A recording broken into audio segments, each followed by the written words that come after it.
श्रीगणेशाय नमः। श्रीसरस्वत्यै नमः। श्रीगुरुभ्यो नमः।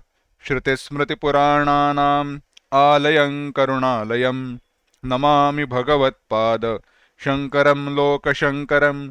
शङ्करं शङ्कराचार्यं केशवं बादरायणं सूत्रभाष्यकृतौ वन्दे भगवन्तौ पुनः पुनः। ईश्वरो गुरुरात्मेति मूर्तिभेदविभागिने व्योमवद्व्याप्तदेहाय दक्षिणामूर्तये नमः। योऽन्तः प्रविश्य मम वाचमिमां प्रसुप्तां सञ्जीवयत्यखिलशक्तिधरस्वधाम्ना अन्यांश हस्तचरणश्रवणत्वगादीन् प्राणान् नमो भगवते पुरुषाय तुभ्यम्। वंशीविभूषितकरान्नवनीरदाभात् पीताम्बरादरुणबिम्बफलाधरोष्ठात् पूर्णेन्दुसुन्दरमुखादरविन्दनेत्रात् कृष्णात् परं किमपि तत्त्वमहं न जाने। वसुदेवसुतं देवं कंसचाणूरमर्दनं देवकी परमानन्दं कृष्णं वन्दे जगद्गुरुम्।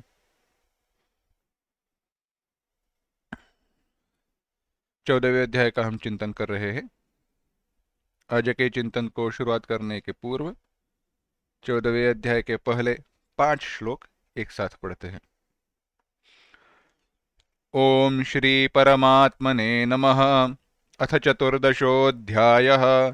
श्री भगवानुवाच परं भूयः प्रवक्ष्यामि ज्ञानानां ज्ञानमुत्तमम् यज्ञात्वा मुनयः सर्वे परां सिद्धिमितो गताः इदं ज्ञानमुपाश्रित्य मम साधर्म्यमागताः सर्गेऽपि नोपजायन्ते प्रलये न व्यथन्ति च मम योनिर्महद्ब्रह्म तस्मिन् गर्भं दधाम्यहम् सम्भवः सर्वभूतानां ततो भवति भारत सर्वयोनिषु कौन्तेय मूर्तयः सम्भवन्ति याः तासां ब्रह्ममहद्योनिरहं बीजप्रदः पिता सत्त्वं रजस्तम इति गुणाः प्रकृतिसम्भवाः निबध्नन्ति महाबाहो देहे देहिनमव्ययम्।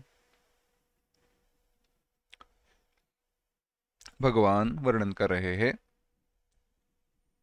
परम भूयः प्रवक्ष्यामि, मैं फिर से उस उत्तम ज्ञान को बता रहा हूं।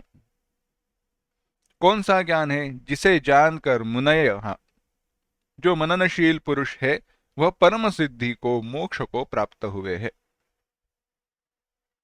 इस ज्ञान का महत्व क्या है? यह ज्ञान महत्वपूर्ण क्यों है? तो कहा, इस ज्ञान के द्वारा प्राप्त जो सिद्धि है, जो मोक्ष है, वह अव्यभिचारी है, नित्य है। इस ज्ञान के द्वारा प्राप्त जो फल है वह नित्य है, बाकी सारे फल अनित्य होते हैं। फल का चिंतन करते हुए फल सापेक्ष है या निरपेक्ष है, परिच्छिन्न है या अपरिच्छिन्न है, काल से मर्यादित है या अमर्याद है, इसका विचार अगर करें तो ज्ञान के द्वारा प्राप्त है जो मोक्ष फल है वह नित्य है, यह निरपेक्ष है, इसमें कोई अपेक्षा नहीं, काल की परिच्छिन्नता नहीं है। इसीलिए इसका महत्व है, इसीलिए ज्ञान प्राप्त करना आवश्यक है। अब भगवान ने कहा इसीलिए मैं वह ज्ञान फिर से बता रहा हूं, तो वह बताते हुए भगवान ने कहा कि जो कुछ भी निर्माण हो रहा है यहां पे, वहां पे जड़ और चेतन, इसका संयोग होकर बना हुआ है। जड़ और चेतन के संयोग के कारण ही सब कुछ प्राप्त हुआ है, बना हुआ है। पूर्व में एक उदाहरण देखा था, फिर से देखते हैं। मोबाइल का स्क्रीन, हमारा जो मोबाइल है, मोबाइल के स्क्रीन पे हमें चित्र दिखाई देते हैं। अब मोबाइल पे स्क्रीन पे चित्र दिखाई देने के लिए दो वस्तुएं आवश्यक है। एक चित्र सेव होना चाहिए, डेटा होना चाहिए, उसका इंफॉर्मेशन या जो ज्ञान है उसकी, वह वहां पे होना चाहिए, कैसे प्रकट हो, कैसे दिखे वगैरह, सेव्ड होना चाहिए, तो ही चित्र दिखाई देगा। साथ ही साथ में मोबाइल में बैटरी यानी इलेक्ट्रिसिटी होनी चाहिए, बिजली होनी चाहिए। अगर वही नहीं है, मोबाइल बंद है, तो दिखाई नहीं देगा। इसी प्रकार से जड़ और चेतन दोनों की आवश्यकता होती है। जड़ भी आवश्यक है, चेतन भी आवश्यक है, और जड़ चेतन के संयोग से यह सारा आभासमान जगत उत्पन्न होता है, दिखाई देता है। और भगवान ने कहा इसी के द्वारा समस्त भूतों की उत्पत्ति होती है। और यह सारे जो भिन्न भिन्न पुरुष है, जो भिन्न भिन्न रंग रूप इत्यादि के वगैरह जो है, वे बंधे जाते हैं अज्ञान के कारण। भिन्न भिन्न प्रकृति कैसी है? प्रकृति त्रिगुणात्मक है, सत्वगुण, रजोगुण, तमोगुण, और यह तीनों गुण इस जीव को बांधते हैं। यह तीनों गुण जीव को बांधते हैं। कैसे बांधते हैं, क्यों बांधते हैं? तो कहा भगवान ने यह जो तीन गुण है, सत्वम रजस्तमेति गुणा प्रकृति संभवा, यह तीनों गुण, गुण यहाँ पे पारिभाषिक शब्द है, गुण यहाँ पे पारिभाषिक शब्द है। इसका अर्थ गुण यानी क्वालिटी वगैरह से नहीं करना है। यहाँ पे द्रव्य के आश्रित गुण का संदर्भ नहीं है। द्रव्य के आश्रित गुण का क्या है? न्याय की परिभाषा है, यानी रंग रूप रस ऐसा विचार नहीं है। कौन सा गुण है? सत्वगुण, रजोगुण, तमोगुण। यह प्रकृति संभवा, यह माया से, प्रकृति से उत्पन्न हुए हैं, और वे गुण सारे जीवों को बांधते हैं। अभी सारे इन तीन गुणों के लक्षण क्या है, किस प्रकार से बांधते हैं, और किस प्रकार से इस बंधन से छूटना चाहिए, इसका चिंतन किया जा रहा है। चिंतन को प्रारंभ करते हैं। भगवान ने पहले कहा कि देही आत्मा लिप्त नहीं होता। यह जो आत्मा है, न करोति न लिप्यते, आत्मा का कभी कोई मल से संबंध नहीं आता, संयोग नहीं होता, वह कभी मलिनता से लिप्त नहीं होता। अगर ऐसी बात है तो गुण उसे बांधते हैं, यह कैसे कहा जाए? हम चिंतन कर रहे थे भगवान कृष्ण जी का उखल बंधन लीला में, जब वहां पे वे बांधे गए, चिंतन कीजिए, पहले तो बांधे ही नहीं जा रहे थे। कैसे बांधे जाए? साक्षात परमात्मा कैसे बंधन में फंस जाए? बांधे नहीं जाते। लीला के लिए उन्होंने अपने आप को बांध लिया वगैरह, चिंतन भिन्न है। यानी जिसको कभी जो अध्यारोपित है, वह अध्यारोपित वस्तु अधिष्ठान को दूषित नहीं कर सकती। नियम है, नारोपितम स्वाश्रय दूषकम भवेत। नारोपितम, आरोपितम, जो कोई अध्यस्त है, जो कोई आरोपित है, वह अपने आश्रय को दूषित नहीं कर सकता। अपने आश्रय को वह दूषित नहीं कर सकता। यह नियम एक ध्यान में रखना, यह नियम का नित्य मन में चिंतन रखना। क्या कह रहा है यह नियम? यह नियम बाकी कुछ नहीं कह रहा। यह नियम क्या कह रहा है? केवल एक ही बात कह रहा है, नारोपितम, जो कुछ भी आरोपित है, अध्यारोपित है। जैसे रस्सी पर आभासमान दिखाई देने वाला सांप। रस्सी पर क्या दिखाई दिया? रस्सी पर सांप दिखाई दिया। अब रस्सी पर दिखाई दिया है सर्प। रस्सी पर जो सर्प दिखाई दिया है, उस सर्प के कारण कई देर तक हमें दिखाई दे रहा था, और इतनी देर तक दिखाई दे रहा था, इससे क्या हम कह सकते हैं कि वह जो रस्सी है वह थोड़ी जहरीली हो गई है, जहर समा गया है उस रस्सी में? नहीं कह सकते। कितनी भी काल तक, कितना भी सांप का आभास होने दो, रस्सी को जहर प्राप्त नहीं होता, ना ही रस्सी के ऊपर उसकी सांप की त्वचा दिखाई देती है। इसीलिए कहा जो अध्यस्त है, जो आरोपित है, जो आभास है, वह अपने अधिष्ठान को दूषित नहीं कर सकता। तात्पर्य यह है, आत्मा पर जीवत्व अध्यारोपित है। यह सारे जो तीनों गुण हैं, यह अध्यारोपित है, तो वह तीन गुण इसे बांध कैसे सकते हैं? इसीलिए भगवान ने कहा, इसीलिए इव इस शब्द का अध्याहार करना चाहिए। बांधते तो नहीं है, परंतु बांधे हुए प्रतीत होते हैं। आत्मा बंधा नहीं जाता, परंतु बंधा हुआ सा प्रतीत होता है। बंधा हुआ सा प्रतीत क्यों होता है? इन तीन गुणों के कारण प्रतीत होता है। अब किस प्रकार से? तो भगवान कह रहे हैं, छठा श्लोक देखना। तत्र सत्वं निर्मलत्वात्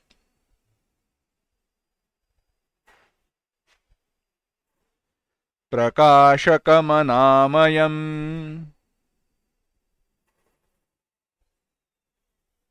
सुखसंगेन बध्नाति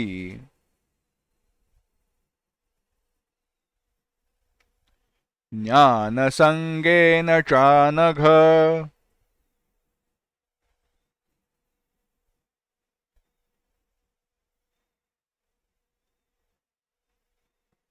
एक साथ। तत्र सत्वं निर्मलत्वात् प्रकाशकमनामयम् सुखसंगेन बध्नाति ज्ञानसंगेन चानघ।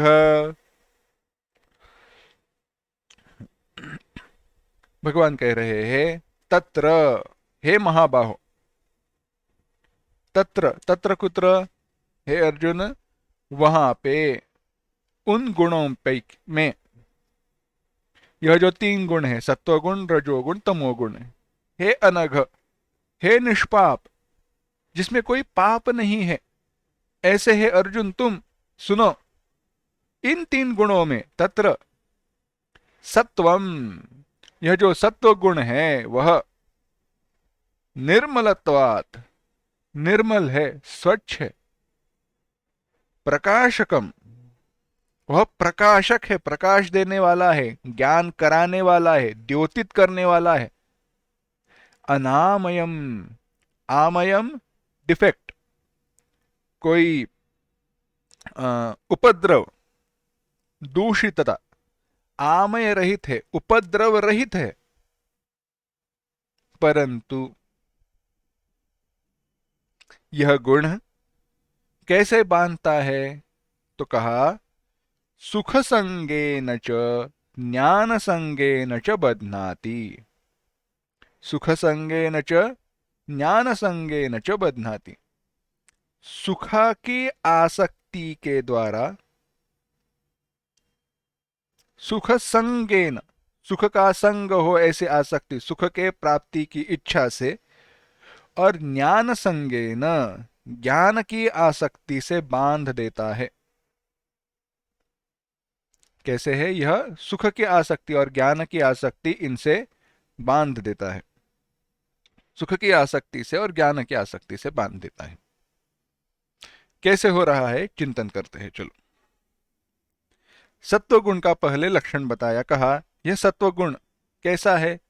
कोई स्फटिक मणि हो, स्फटिक मणि की तरह निर्मल है, प्रकाशशील है, और कैसा है? उपद्रव रहित है।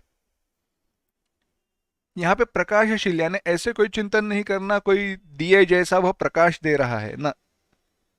प्रकाशशील है यानी ज्ञान कराने वाला है। वह कैसे है? ज्ञान कराने वाला है। और क्या? अनामयम, आमय रहित, दोष रहित है। परंतु थोड़ा यहां पे विस्तार करते हैं। कैसे है? अगर दूषितता का विचार किया जाए, दूषितता यानी जो अज्ञान के ज्यादा नजदीक है, वैसे इसके दृष्टि से विचार किया जाए तो भिन्न भिन्न लक्षणों से इन तीन गुणों के विभाग किए हैं। तमोगुण से स्वच्छ है रजोगुण, रजोगुण से स्वच्छ है सत्वगुण।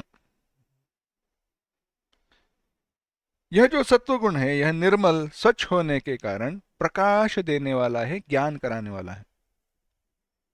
कैसे चिंतन करते हैं। देखो, जहां पे प्रकाश है, पूरा प्रकाश है, वहां पे, जहां पे बहुत सारा प्रकाश है, वहां पे आराम से, आसानी से क्या होता है, आसानी से वस्तुएं दिखाई देती है। अगर अंधेरा हो या कम प्रकाश हो तो वस्तुएं ठीक दिखाई नहीं देती। इसीलिए प्रकाश का उदाहरण दिया। जब भी हमारा मन, एक उदाहरण बताते हैं तो बात ध्यान में आएगी। समझो, आपको कहीं बाहर जाना है, बाहर गांव जाना है समझो। आप निकले हो, परंतु निकलने में आपको देरी हुई, ट्रेन पकड़नी है, बाहर गांव की ट्रेन है, तो जल्दी पहुंचना चाहिए, इसलिए आप जल्दी में हो। आप जल्दी में हो और आप देखते हो, चलो निकलते हैं। अब ट्रेन की जो टिकट है वह बैग में रखी है ना, इसे देखते हैं। इसीलिए आप बैग खोलते हो, आपको पता है आपने कहां पे रखी हुई है, परंतु आप बैग खोलते हो और आपको टिकट दिखाई नहीं देती। आप यहां वहां ढूंढते हो, परेशान हो जाते हो, फिर से किसी को बताते हो जरा देखो, तो वह व्यक्ति बैग खोलकर देखता है, बैग में ही टिकट होती है। एक सामान्य सा उदाहरण। या जेब में मोबाइल पकड़ो, हाथ पे घड़ी पकड़ो, हो क्या रहा है, वस्तु के होते हुए भी, वस्तु के होते हुए भी, उस वस्तु की, चीज है कोई, टिकट हो, घड़ी हो, चश्मा हो, मोबाइल हो, कुछ भी हो, वस्तु के होते हुए भी आपको उसका ज्ञान हो नहीं पाया। क्यों नहीं हो पाया? इसका साधारण उत्तर एक दे सकते हैं, आपका मन रजोगुण और तमोगुण से कलुषित हुआ था, आवृत्त हुआ था। मन शांत नहीं है, डिस्टर्ब्ड है, पूरा चंचल है। यह विचार वह विचार, जल्दी निकलना है, चलो चलो चलो, ये लिया ना, वो लिया ना। इन विचारों में जो वस्तु सामने है उसका ज्ञान होता नहीं है। कई बार इट इज ओवरलुक्ड, उस वस्तु से ध्यान हट जाता है। यानी अगर ज्ञान परिपूर्ण होना हो, स्वच्छता होनी हो, स्पष्टता होनी हो ज्ञान में, तो मन कैसे होना चाहिए? मन सत्वगुण से समृद्ध होना चाहिए। सत्वगुण की वृद्धि होने पर, अब सत्वगुण की वृद्धि कैसे हो? क्या ऐसे कोई परिणाम है, कोई रिएक्शन है, कुछ है जो ऐसे भर भर सकते हैं हम सत्वगुण? नहीं। कैसे है? कैसे उदाहरण? वहां पे कितना सत्वगुण हो उतना ही हो सकता है, कि ना हम कुछ भर सकते हैं ना कुछ निकाल सकते हैं। परंतु हमारा ध्यान, हमारा मन किस रूप में है, उस प्रकार से वह निश्चित किया जाता है। सत्वगुण की वृद्धि होना कि क्या है? रजोगुण और तमोगुण को कम करना सत्वगुण की वृद्धि है। रजोगुण तमोगुण के प्रभाव को कम करना सत्वगुण की वृद्धि है। तो ऐसे सत्वगुण की वृद्धि होने पर, मन अधिकतर सत्वगुण से युक्त होने पर होता क्या है? इंद्रियों में ज्ञान की प्राप्ति, चेतनता बढ़ जाती है, और इससे पारमार्थिक लौकिक कोई भी विषय हो वह उत्तम प्रकार से, सहजता से समझ में आता है। अब यह जो सत्व है, यह बंधन के लिए कारण होता है। जो प्रकाशमान है, अनामय है, जिसमें कोई विकार नहीं है, उपद्रव नहीं है, ऐसा सत्वगुण, ऐसा सत्वगुण बंधन के लिए कारण कैसे होता है? अपने गुणों के कारण ही बंधन के लिए कारण होता है। रघुवंश में एक बड़ा सुंदर वर्णन आया। अर्थ वहां पे थोड़ा भिन्न है, परंतु उसको थोड़ा परिवर्तित करके यहां पे समझ सकते हैं। ज्ञाने मौनम क्षमा शक्तौ श्लाघे त्यागे श्लाघा विपर्ययः गुणागुणानुबंधित्वात् तस्य सप्रसवा इव। श्लोक का अर्थ भिन्न है परंतु तात्पर्य मैं बताता हूं। तात्पर्य यह है, कभी कभी गुण भी बंधन के लिए कारण होते हैं। गुण यानी क्वालिटीज, यहां सत्व गुण, रजोगुण, तमोगुण का विचार नहीं करना है। कभी कभी हमारे जो गुण है ना, अच्छे गुण, वह भी बंधन के लिए कारण होते हैं। इसीलिए उन गुणों के सगे भाई जैसे और गुण रहते हैं, जुड़वा भाई समझो, उस गुण का भी होना आवश्यक है। कोई एक गुण है, एक गुण का जो सगा भाई जैसे दूसरा गुण है, वह दोनों गुण हो तो वे दो गुण बंधन के लिए कारण नहीं होते। कैसे? ज्ञाने मौनम, अगर आप बहुत कुछ जानते हो तो कुछ ना बोलना। अगर आप सबको ज्ञान बांटते जाओगे, आपका कोई सुनेगा नहीं, सुनने वाले सारे भाग जाएंगे, छोड़कर चले जाएंगे। ज्ञाने मौनम, अगर आप मौन रहो तो उसका परिणाम यह होता, हमारे गुरुजी कहते हैं, मौन रहना सीखो, कम बोलना सीखो।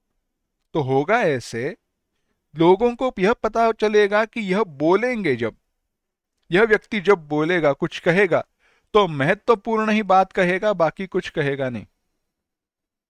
यह विश्वास होने पर जब आप कुछ भी कहोगे, लोग ध्यान देकर सुनेंगे। इसलिए कम बोलना चाहिए। अगर ज्ञान हो तो आवश्यकता, अत्यंत आवश्यकता होने पर, पूछे जाने पर ही प्रकट करना चाहिए। नहीं तो होगा ऐसे, आप अपनी ही कौतुक कर रहे हो, ज्ञान बांट रहे हो, नहीं चाहिए, चलो जाओ, लोग आपकी कभी सुनेंगे नहीं। ज्ञाने मौनम, क्योंकि इस ज्ञान का भी अभिमान होता है, अहंकार निर्माण होता है। ज्ञाने मौन रहना, यह ज्ञान इस गुण को बांधने वाला नहीं बनाता। क्षमा शक्तो, चलो जाओ, माफ कर दिया तुम्हें। क्या माफ कर दिया? मुझे दंड देने का क्या तुम में बल है? दूसरे को दंड देने का बल नहीं है और कहते हैं माफ कर दिया, नहीं चलता। जिसके पास शक्ति है, जिसके पास सामर्थ्य है, जिसके पास बल है, उसी के पास क्षमा गुण धर्म अच्छा दिखाई देता है। और उल्टा भी है, शक्ति हो तो शक्तिवान बलवान के पास क्षमा यह गुण भी होना चाहिए, नहीं तो वह निष्ठुर और क्रूर हो जाएगा।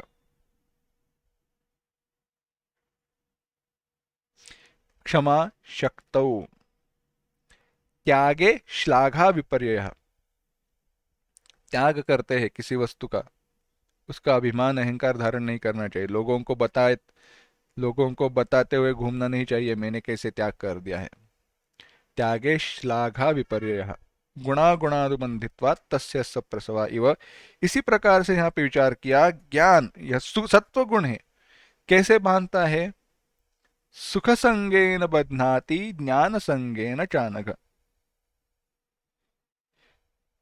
यह सुख के संग से बांधता है।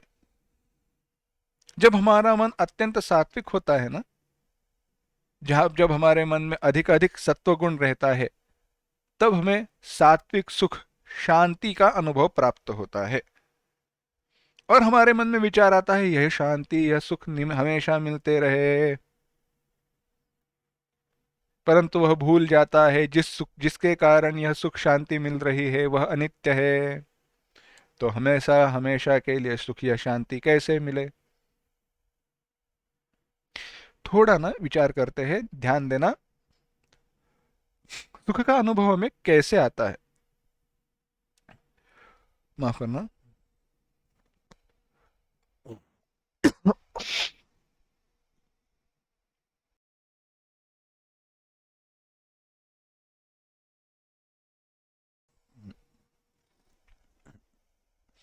हमें सुख का अनुभव कैसे आता है, चिंतन करना। यह हमने पूर्व में किया है, परंतु यह महत्वपूर्ण चिंतन है। सुनो, आपका क्या उदाहरण? चलो, आप मन ही मन कहोगे प्रवचन में ये कभी कभी भी उदाहरण देते हैं तो कई बार खाने का ही उदाहरण देते हैं। बात यह है, खाने से प्राप्त होने वाला जो सुख है उसके जैसा दूसरा सुख नहीं। उससे हम जितने आसक्त है उतने कहीं पे आसक्त नहीं है। क्यों? भूख बार बार लगती है ना। भूख लगी नहीं हो तो भी खाना खाने की इच्छा होती है, तो भूख का क्या कहे। कैसे है, मौत से भूख बड़ी, कहा है गोस्वामी संत कबीरदास जी महाराज कहते हैं, संध्या समय विदा कर दीहनी, घोर को आन कड़ी खड़ी, कहत कबीर सुन भई साधो, मौत से भूख बड़ी। संध्या समय विदा कर दीनी, संध्या समय शाम को पेट भर के खाना खाया है। पेट भर के शाम को खाना नहीं चाहिए, परंतु खाया और विदा कर दिया भूख को। चल अब तुम्हारे घर जाओ, पेट भर गया है। भर गया ना, कहते हाँ चलो। परंतु सुबह उठकर देखो तो घोर को आन खड़ी फिर से आ जाती है। एक बार विदाई करके होता नहीं है, बार बार विदा करना पड़ता है, बार बार उसे वापस भेजना पड़ता है। यह तो बार बार आती है, मौत एक बार आकर चली जाती है। इसीलिए मौत से बड़ी कौन है? मौत से बड़ी भूख है। जिस भूख के कारण मृत्यु भी अच्छा लगे, ऐसी यह भूख है। चिंतन कर रहे हैं खाने का। समझो, आपके पसंद की कोई वस्तु, खाने की चीज आपके सामने है और आपको कहा, आपके सामने रख गई और कहा चलो 2 मिनट में हमें निकलना है, फ्लाइट पकड़नी है, वह थोड़ी जल्दी हो रही, जल्दी आ गई है, चलो निकलो, निकलते हैं। अब कैसे है, सामने पसंद की पसंदीदा वस्तु सामने है, खाना खाने, वह खाने की इच्छा है, समय नहीं है। आप कैसे तो करके खाते हो, निकल पड़ते हो। क्या सुख का अनुभव है वहां पे? नहीं है। आपके पसंद की वस्तु है जो हमेशा आपको खाने पर सुख देती है, वैसी वस्तु सामने होते हुए भी आपको सुख का अनुभव नहीं है। क्यों नहीं है?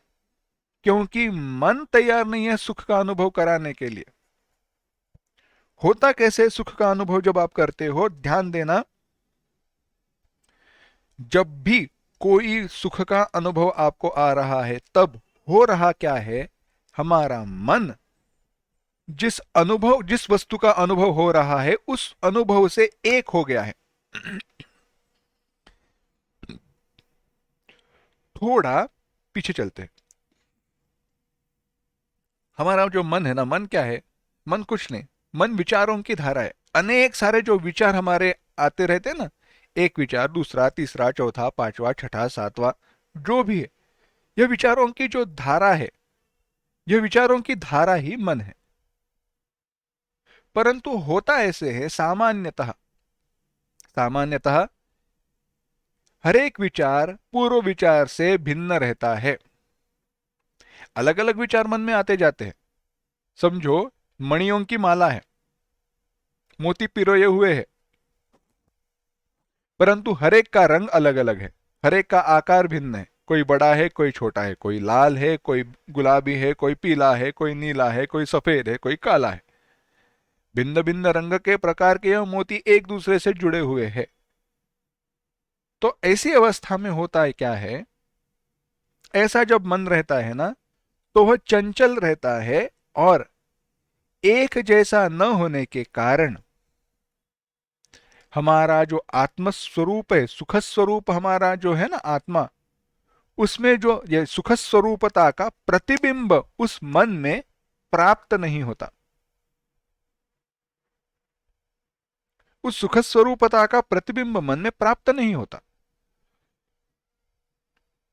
ठीक से सुनना, मैं फिर से बता रहा हूं, क्योंकि यह, अगर आपको सुख का अनुभव करना चाहिए, सुख में रहना चाहिए व्यवहार में भी, तो यह महत्वपूर्ण है बात।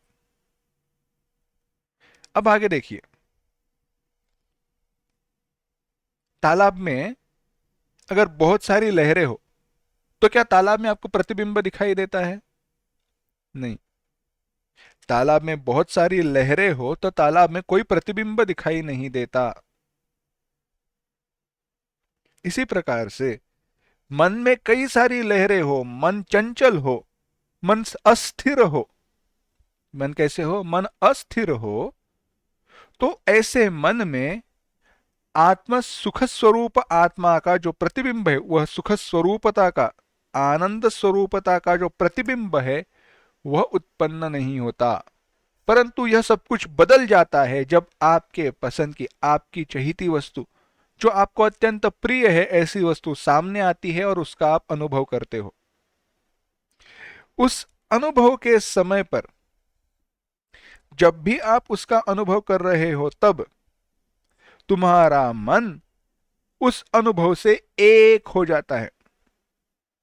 और जब तुम्हारा मन उस अनुभव से एक हो जाता है, तब जब तुम्हारा मन उस अनुभव से एक हो जाता है, तब मन एक जैसा हो जाता है। मन में जो विचार है वह एक जैसे हो गए, एक रूप हो गए, एक प्रकार के हो गए।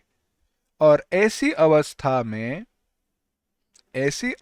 में जब मन एक जैसा हुआ हो, मन में सारे जो विचार है वह एक जैसे हो, ऐसी अवस्था में आत्मा के सुख स्वरूपता का जो प्रतिबिंब है वह स्पष्टता से अनुभव को आता है, और उसी को हम कहते हैं मैं सुख का अनुभव कर रहा हूं।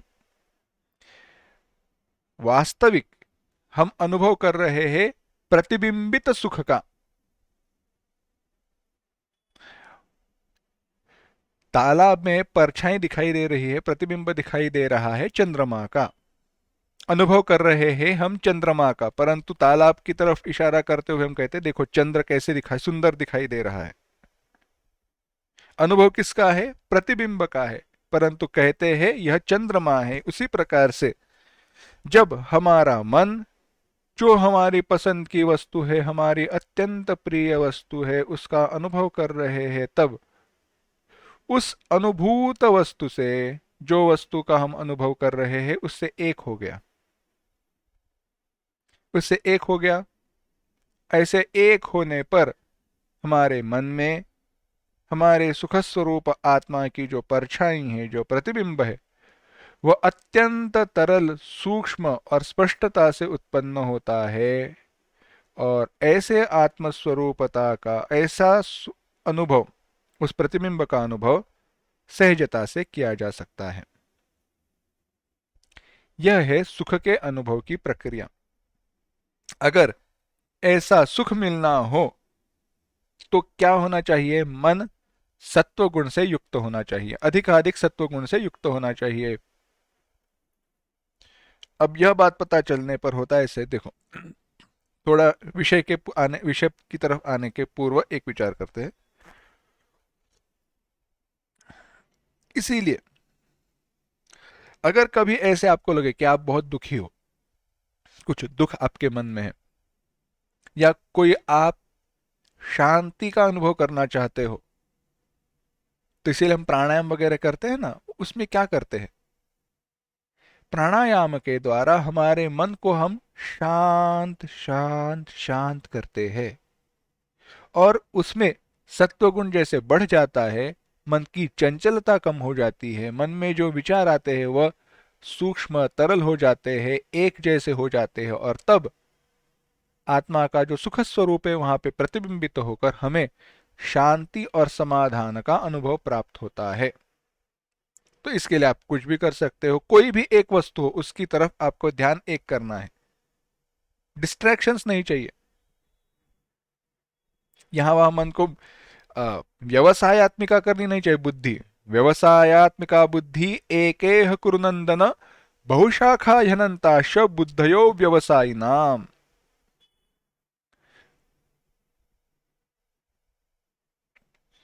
अनेक शाखाओं वाली, यहां वहां भटकने वाली बुद्धि नहीं चाहिए। मन को एक करना चाहिए, शांत करना चाहिए।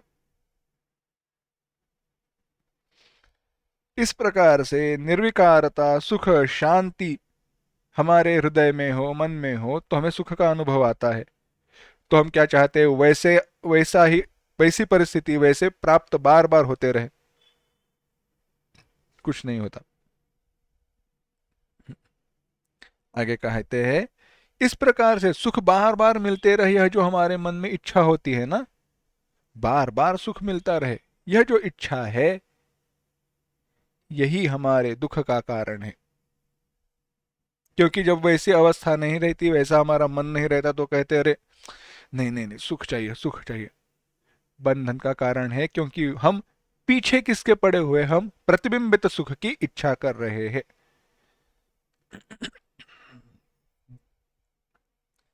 अब आगे कहता है, केवल सुख संगेन बध्नाति ऐसे नहीं है, ज्ञान संगेन चानघ,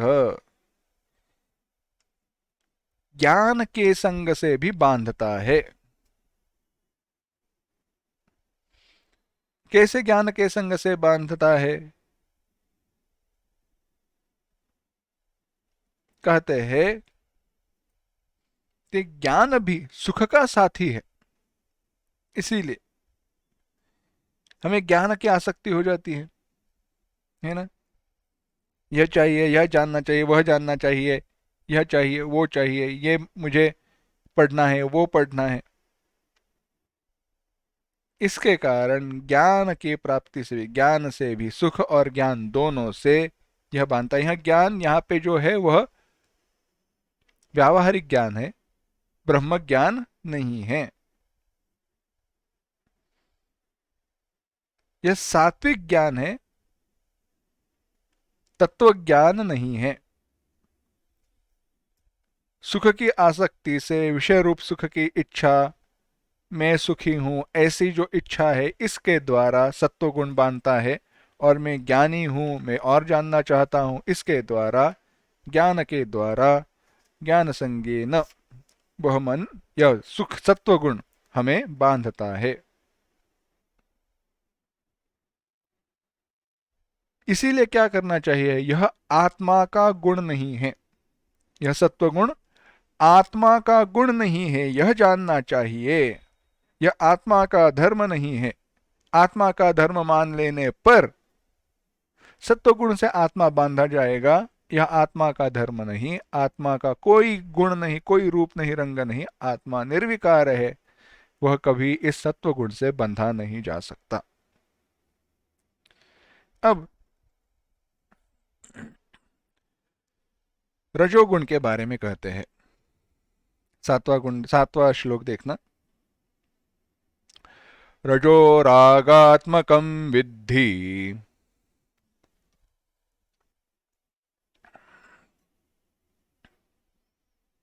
तृष्णासंगसमुद्भवम्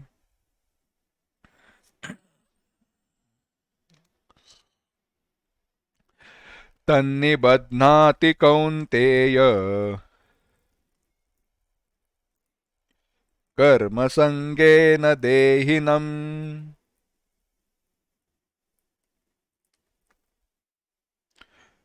एक साथ, रजो रागात्मकं विद्धि तृष्णासंगसमुद्भवम् तन्निबध्नाति कौन्तेय कर्मसंगेन देहिनम्। भगवान कह रहे हैं,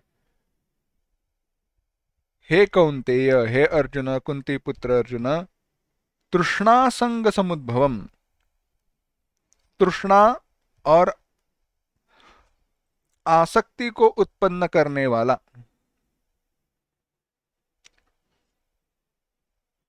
तृष्णा और आसक्ति के उत्पत्ति के कारण रूप रागात्मकम, अभिलाषा, अप्राप्त वस्तु की जो अभिलाषा है वही है राग, तृष्णा। ऐसा रजोगुण मानो। तत्, वह, कर्म संगेन, कर्म के आसक्ति के द्वारा, कर्मासक्ति से बांधता है, शरीरधारी क्षेत्रज्ञ को बांधता है। भगवान कह रहे हैं, रजः रागात्मकम विद्धि, रजोगुण को रागात्मक जानना चाहिए। अप्राप्त वस्तु की जो अभिलाषा है, इच्छा है, उसी का नाम तृष्णा है। जो वस्तु मेरे पास नहीं है, जो वस्तु मेरे पास नहीं है वह मुझे मिले, यह जो इच्छा है वही है अभिलाषा, तृष्णा। और जो प्राप्त वस्तु है, जो वस्तु प्राप्त है, उस विषय में मन की प्रीति रूप जो स्नेह है, मन की प्रीति रूप स्नेह का नाम है आसक्ति। प्राप्त वस्तु की अभिलाषा है तृष्णा, और जो प्राप्त है उसमें स्नेह है आसक्ति। होता ऐसे है, इन तृष्णा और आसक्ति के जनक रजोगुण है। रजोगुण के कारण, जब रजोगुण ज्यादा रहता है तब आसक्ति और तृष्णा रहती है।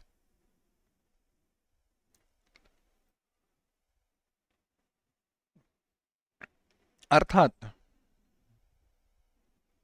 यह आसक्त करके तद्रूप करने वाला होने के कारण यह राग रूप समझो।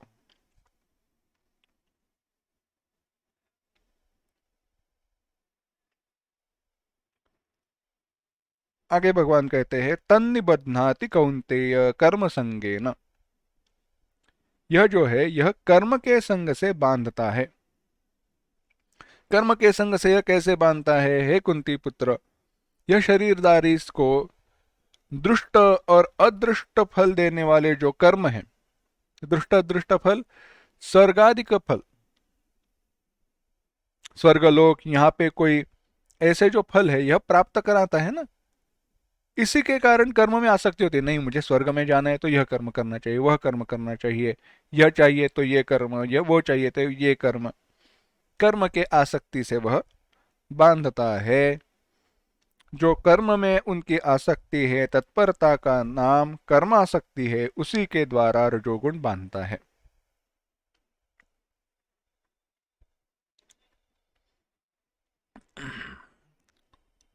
सरल सी बात है। रजोगुण कैसे बांधता है, वहां पे कोई ज्यादा चिंतन नहीं है, सामान्य सी बात है। कर्म के संग से हम बांधे कैसे जाते हैं, हमने बहुत चिंतन किया है, आसानी से बताते हैं। देखो, रजोगुण पहले क्या करता है? रजोगुण पहले तो जो वस्तु अप्राप्त है उसकी आसक्ति, अभिलाषा, इच्छा, तृष्णा निर्माण करता है। और जो वस्तुएं प्राप्त है उनमें स्नेह निर्माण करके वह बनी रहे ऐसी इच्छा मन में निर्माण करता है। अब जो वस्तु प्राप्त है उनकी मुझे रक्षा करनी है तो कर्म करना पड़ेगा। और जो वस्तु मिली नहीं है वह मिले ऐसे अगर मैं इच्छा करूं तो वह तो फिर भी कर्म करना पड़ेगा। यानी कर्म की आसक्ति निर्माण हुई, कर्म करते रहो, यह कर्म वो कर्म। ऐसे होने के कारण यह रजोगुण कर्म की आसक्ति निर्माण करके बांधता है। तमोगुण क्या कहता है, क्या करता है? भगवान कह रहे हैं, तमस्त्वज्ञानजं विद्धि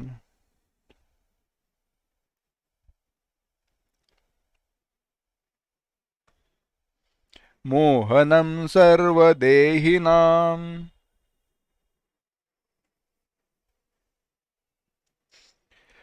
प्रमादालस्य निद्राभिः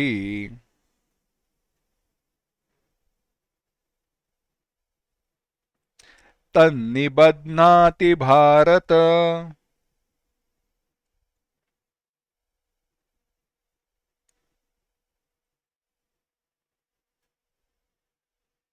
एक साथ, तमस्त्वज्ञानजं विद्धि मोहनं सर्वदेहिनां प्रमादालस्य निद्राभिः तन्निबध्नाति भारत।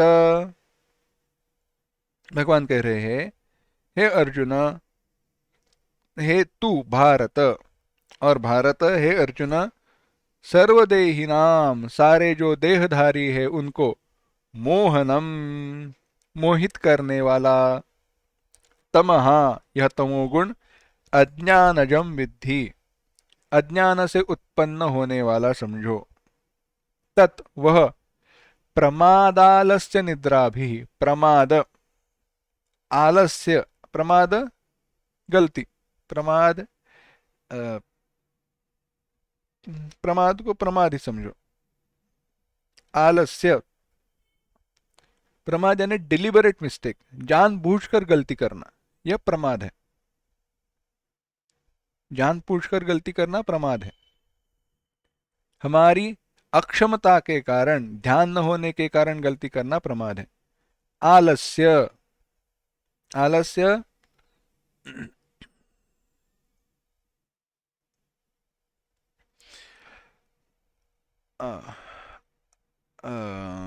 आलस्य यानी टालना। आलस्य का विचार हम अंत आगे करेंगे, विस्तार से करेंगे। और निद्रा यानी नींद, इनके द्वारा प्रमादालस्य निद्रा भी निबध्नाति, यह देह से देहियों को बांधता है। किस किस से बांधता है? मोहनम, अज्ञानम, अज्ञान से यह उत्पन्न होता है। भगवान कह रहे हैं, समस्त देहधारियों को मोहित करने वाले तमोगुण को, जीव के अंतःकरण में मोह, अविवेक उत्पन्न करने वाले तम नामक तीसरे गुण को अज्ञान से उत्पन्न हुआ जानो।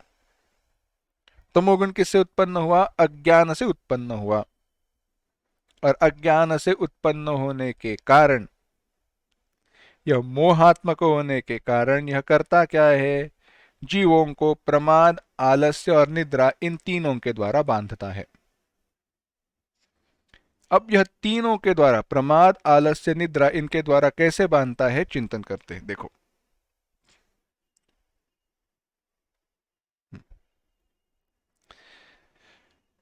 प्रमाद क्या है?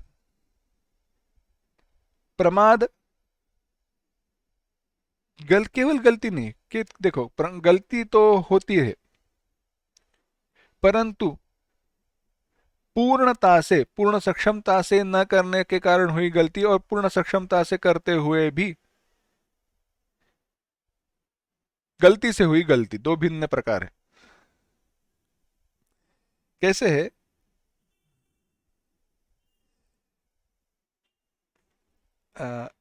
इंटरडिपेंडेंट है, ये एक दूसरे से जुड़े हुए हैं। समझो, हाल ही में एक बात सुनी थी, पढ़ी थी। सुनील छेत्री, हमारा एक फुटबॉल प्लेयर है, अभी कहीं बाहर जाकर आया वगैरह, घूम कर आया। बाद में उनके फिटनेस टेस्ट रहते हैं, जो भी फुटबॉल के रहते, कोच रहते, या फिर शायद अभी वो रिटायर हुआ है या पता नहीं, परंतु उनकी फिटनेस टेस्टिंग रहती है और उसका स्कोर रहता है, कुछ समय में ये करना है, वो करना है, वैसे।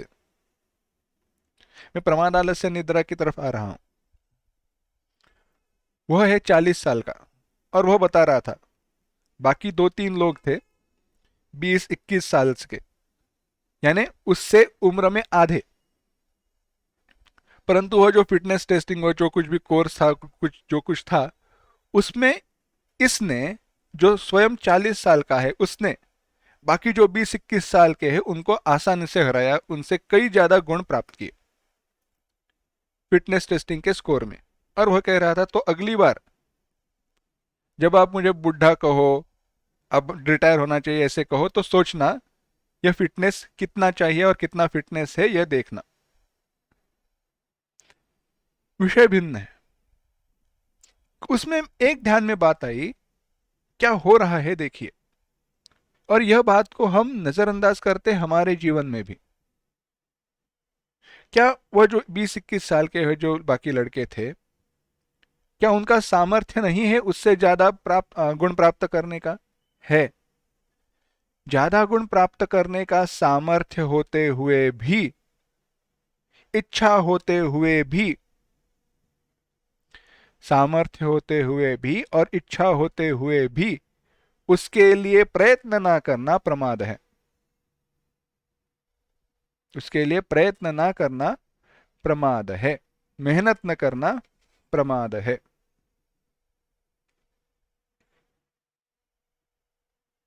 हमारा जो कर्तव्य है उसको टालना प्रमाद है। व्यर्थ क्रियाएं करना प्रमाद है। आलस्य क्या है? आलस्य बैठे रहना, आलस्य। हमारे गुरुजी कहते हैं, आए- अ, ठीक है, चुटकुला है। आलस्य, अलस कितना हो। तो एक बार राजा ने कहा, देखो मैं जानना चाहता हूं, हमारे हमारा जो ये गांव है, हमारा जो राज्य है, उसमें सबसे बड़ा अ, आलस्य किस में है? ऐसा पुरुष मुझे चाहिए, आलस्य से भरा हुआ पुरुष मुझे देखना है। तो दूसरे दिन लाइन लग गई। हर एक बता रहा था हम कितने हैं, कितने सोते हैं, क्या करते हैं, वगैरह वगैरह वगैरह।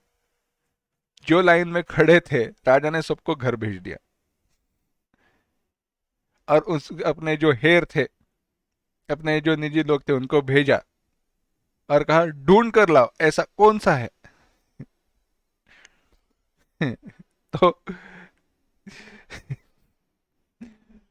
तो लोग आए, राजा को कहा, राजा जी 3 लोग मिले हैं। अच्छा, आए नहीं? कैसे आएंगे, आलसी है ना, कैसे आएंगे? चलो, राजा ने कहा चलो मिलने चलते हैं। एक गया। हुआ ऐसे, एक व्यक्ति पेड़ के नीचे सोया हुआ था।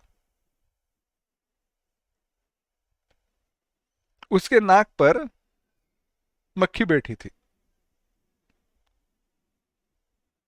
नाक पर यहाँ पे मक्खी बैठी है, हमें पता है यहाँ पे नाक पर मक्खी बैठ जाए तो कितनी परेशानी होती है, हम हाथ हिलाकर उसको छोड़ते। दूसरा था, उसके बाजू में सोया हुआ था। हम्म, उसके हाथ में चिपकली थी। अब हाथ में कैसे रहेगी, क्या रहेगी, कथा है, ज्यादा चिंतन मत करना। अब चिपकली चाह रही है जाकर उस मक्खी को खाए। चिपकली की इच्छा है जाकर उस मक्खी को खाए, परंतु यह हाथ से छोड़ने के लिए तैयार नहीं है, वह हाथ से उस मक्खी को उड़ाने के लिए तैयार नहीं है। राजा यह देखकर तंग रह गया। सोचा यह शायद यह दोनों सबसे बड़े आलसी हैं।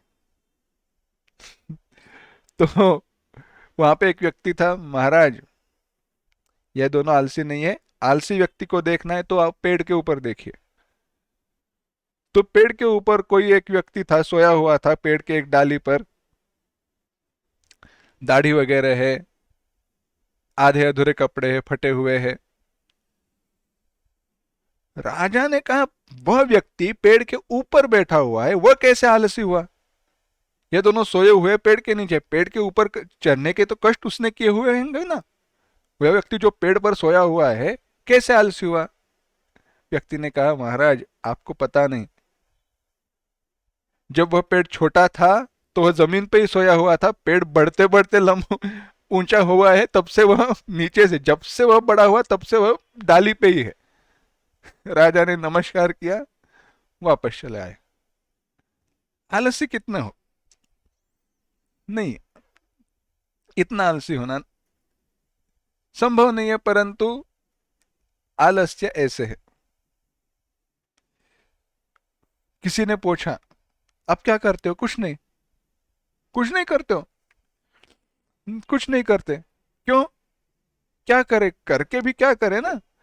इतनी सारी संपत्ति है, 8, मुझे तो कुछ ज्यादा चाहिए नहीं, मेरी कोई ज्यादा इच्छाएं आकांक्षाएं है नहीं, और मेरी 8 पीढ़ियां, मेरे बेटे के बेटे के बेटे पोते पर सारे बैठकर खा सकते, उतनी संपत्ति घर में पड़ी हुई है, और करे तो क्या करे?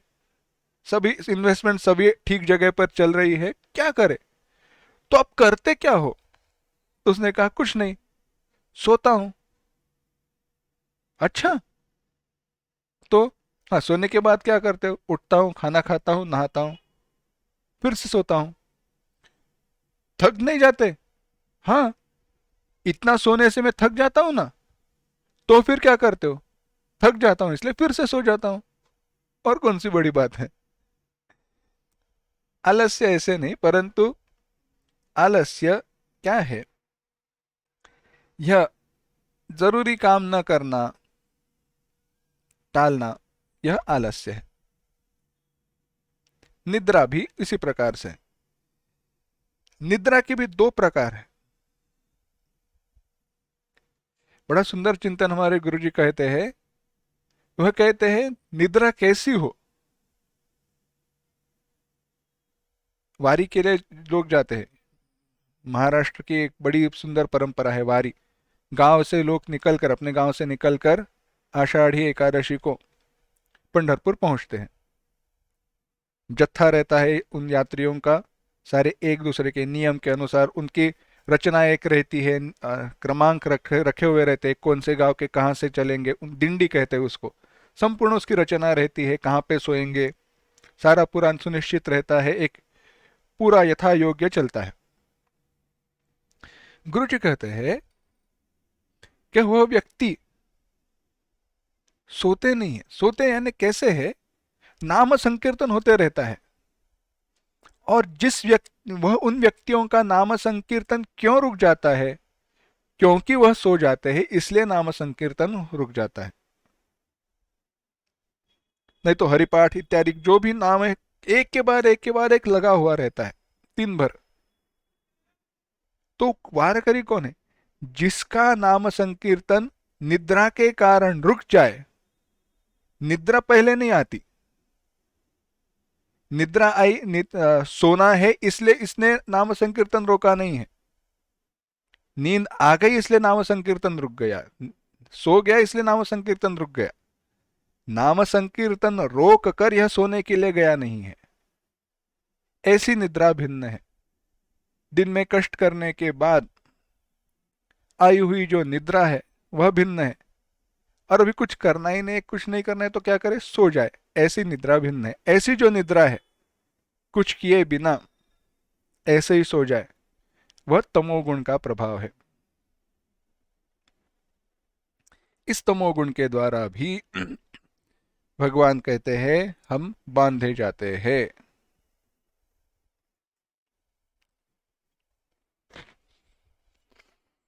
अब यह तीनों गुण जो है, यह तीनों गुण जो उनका व्यापार अब संक्षेप से बताते हैं। भगवान कह रहे हैं, 9वां श्लोक देखना। सत्वं सुखे संजयति,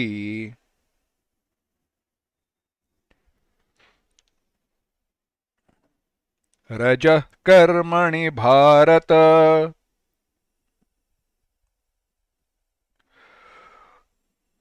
ज्ञानमावृत्य तु तमः,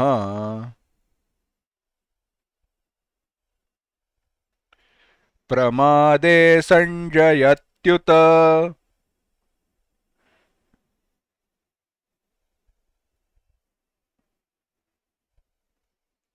सत्वं एक साथ।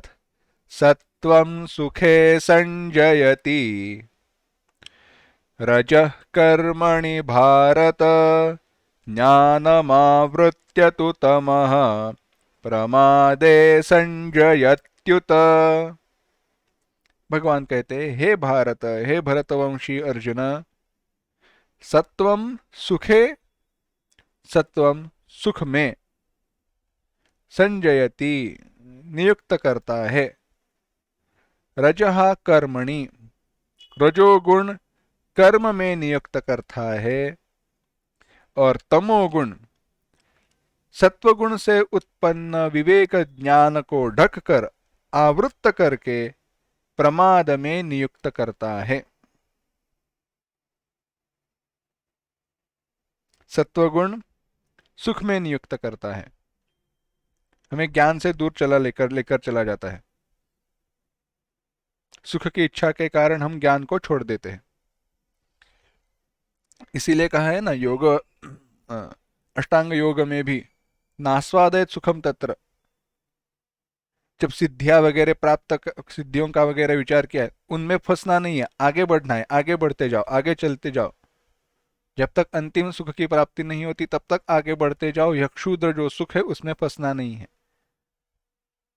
सुख के कारण ज्ञान को हम छोड़ देते हैं। सत्वम सुखे संजयति, सत्वम सुख में नियुक्त करता है, सुख की प्राप्ति करान करने में। रजः कर्मणि, रजोगुण हमें कर्म में नियुक्त करता है। और तमोगुण क्या करता है, सत्वगुण से जो प्राप्त हमारा जो विवेक विज्ञान है, विवेक वगैरह जो है, उसको आवृत्त कर देता है, ढक देता है, मोह निर्माण करता है। और मोह के कारण हम, मोह के द्वारा यह तमोगुण हमें प्रमाद में निवृत्त करता है। प्राप्त कर्तव्य को न करना ही प्रमाद है। प्राप्त कर्तव्य को न करने का काम प्रमाद है। हमने देखा अपने आवरणात्मक स्वभाव से यह तमोगुण आच्छादित कर देता है। ये तीनों गुणों के जो उपरयुक्त कार्य है, सत्वगुण क्या कर रहा है, हमें सुख में नियुक्त कर रहा है।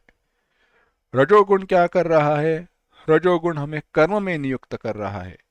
तमोगुण क्या कर रहा है, तमोगुण आवरण निर्माण कर रहा है सत्वगुण के द्वारा प्राप्त विवेक पर। यह तीनों गुण अपने कार्य कैसे कैसे कब करते हैं, इसका विस्तार अब भगवान कर रहे हैं। 10वां श्लोक देखना। रजस्तमश्चाभिभूय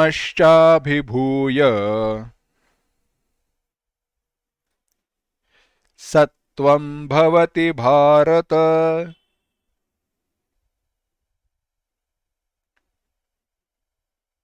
रजसत्वं तमश्चैव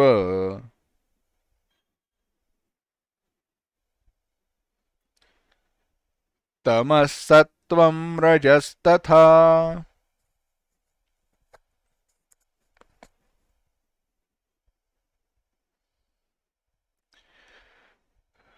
रजस्तमश्चाभिभूय सत्वं भवति भारत, रजसत्वं तमश्चैव तमसत्वं रजस्तथा। भगवान कह रहे हैं, हे भारत, हे भारत, हे अर्जुन, रजः तमः च अभिभूय, रजः च रजोगुण को, तमः च तमोगुण को, अभिभूय आवृत्त करके, दबाकर, सत्वम भवति सत्वगुण बढ़ता है, सत्वगुण उन्नत होता है। सत्वम च तमः, सत्वगुण को, सत्वगुण और तमोगुण को दबाकर रजः रजोगुण बढ़ता है। एवं तथा वैसे ही सत्वम रजः, सत्वगुण और रजोगुण को दबाकर तमोगुण बढ़ता है। यानी एक गुण बढ़ने के लिए क्या आवश्यक है, बाकी दो गुण कम हो जाना, बाकी दो गुण के दबे जाना आवश्यक है अगर तीसरा जो गुण है वह बढ़ना है तो। इसीलिए देखिए, जब बहुत नींद आती है, कुछ समझ में नहीं आता, कॉम्प्रिहेंशन, हमारा जो ज्ञान प्राप्त करने की क्षमता है वह क्षीण हो जाती है। हम मेहनत का कोई काम ठीक से नहीं कर पाते हैं। क्या कहते हैं ना, अगर थोड़ी नींद आ रही है और कुछ काम करना है, कोई लिखना है पढ़ना है, तो क्या करे, थोड़ा घूम कर आओ, थोड़े हाथ हाथ पैर हिलाओ। तो होता ऐसे है, पहले रजोगुण बढ़ता है जो तमोगुण को दबा देता है, और बाद में इस रजोगुण को भी, जब आप पढ़ाई के लिए बैठते हो, पढ़ने के लिए बैठते हो, काम के लिए बैठते हो, तो वह रजोगुण भी दब जाता है।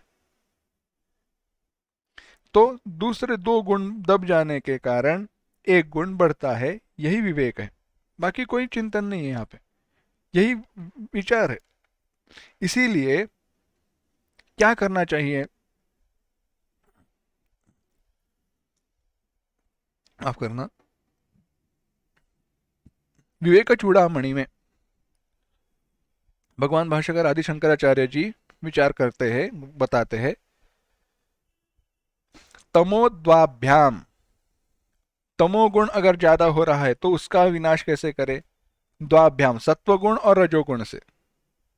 इसीलिए आसान एक साधन हमारे लिए क्या है, नाम संकीर्तन। नाम संकीर्तन में आप मंजीरा वगैरह बजा रहे हो, तबला है, बाकी बाजा है, हारमोनियम है, संवादिनी है, ये सारे वाद्य रहते हैं। तो ये सारे वाद्य, उनके आवाज, हम उस ताल के अनुसार जब तालियां वगैरह बजाते हैं, नाम संकीर्तन करते हैं, तो वह रजोगुण भी उत्पन्न रहता है, और भगवत नाम संकीर्तन हो रहा है, उसमें हमारा मन एक हो रहा है, इसलिए सत्वगुण भी है। तो इसलिए वहां पे तभी नींद नहीं आती। तो तमोगुण को कैसे दूर करे, द्वाभ्याम, सत्वगुण और रजोगुण को बढ़ा के बना के रखो। रजहा सत्वात, रजोगुण अगर जब बढ़ जाए तो क्या करें, सत्वगुण को बढ़ाओ। मन चंचल हुआ है, शांति से बैठो, मन कहीं अच्छी जगह पर, सात्विक वस्तु पर एक करो। नहीं करोगे तो बैठ जाओगे तो सो जाओगे। ये बड़ी सुंदर बात है। मन को आप शांत करो, दो ही परिणाम उपलब्ध है, एक तो आप सो जाओगे, नहीं तो समाधि में चले जाओगे। कौन सा मार्ग चुनना है आपके ऊपर है, कौन से मार्ग को चुनना है आपके ऊपर है। तो भगवान का भाष्यकार वहां पे करते कहते हैं, माफ करना, भगवान भाष्यकार वहां पे कहते हैं, तमोद्वाभ्याम रजः सत्वात, सत्व गुण बढ़ाओ, सत्व गुण सात्विक वस्तुओं पे एक करके, लक्ष्य को एक करके रजोगुण कम कर दो। परंतु यह सत्वगुण भी बंधन कारक है, तो उसको क्या करें, आत्मज्ञान के द्वारा उसका विनाश करना चाहिए। धीरे धीरे वह होगा, उसके लिए ज्यादा परेशान न हो, सत्वगुण का, सत्वगुण से चिपके न रहो, सत्वगुण चला जाएगा। इसी प्रकार से कहा, तमोद्वाभ्याम रजसत्वात। इसी प्रकार से एक दूसरे को यह गुण दबाते हैं, दो गुण जब दब जाते हैं तो तीसरा गुण बढ़ता है, ऐसी व्यवस्था है। अब कौन से गुण में मैं हूं, यह कैसे समझे। अभी मेरे अभी मैं सत्व गुण से परिपूर्ण हूं, रजोगुण से परिपूर्ण हूं, या तमोगुण से परिपूर्ण हूं, कैसे समझे, इसका चिंतन भगवान बता रहे हैं उसका, परंतु वह विस्तार हम अगली बार करते हैं। ओम असतो मा सद्गमय, तमसो मा ज्योतिर्गमय, मृत्योर्मा अमृतंगमय। ओम शांति शांति शांति। हरि ओम। श्री गुरुभ्यो नमः। हरि ओम।